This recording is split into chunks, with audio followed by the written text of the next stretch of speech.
अस्सलाम वालेकुम रहमतुल्लाहि व बरकातुहू। हमने सूखी शाखों पे अपना लहू छिड़का था, हमने सूखी हुई शाखों पे अपना लहू छिड़का था।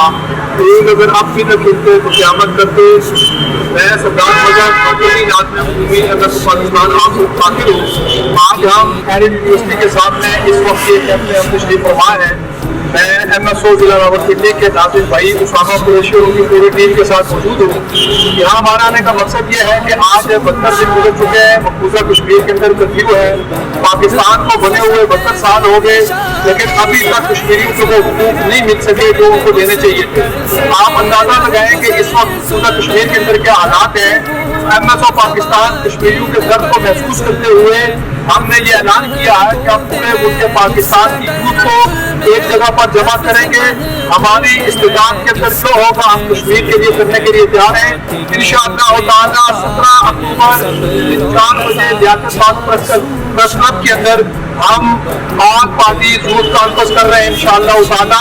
इसमें आपको हम दावत फिक्र भी देते हैं और पूरी यूथ को हम ये कहते हैं कि आप इस कश्मीरी कॉन्फ्रेंस में शिरकत करें और इंशाअल्लाह ताला मुल्क पाकिस्तान के नौजवानों को हम एक प्लेटफॉर्म पर लेके आएंगे और मकबूजा कश्मीर के नौजवानों के साथ, मजलूम माओं के साथ, मजलूम बहनों के साथ, उन बच्चों के साथ इंशाअल्लाह ताला हम खड़े हैं और हम अक़वाम मुत्तहिदा का वो चेहरा दिखाना चाहते हैं तो पूरी दुनिया के अंदर हमेशा कहते रहे कि आप औरतों को आज़ादी नहीं देते, आप बच्चों को आज़ादी नहीं देते।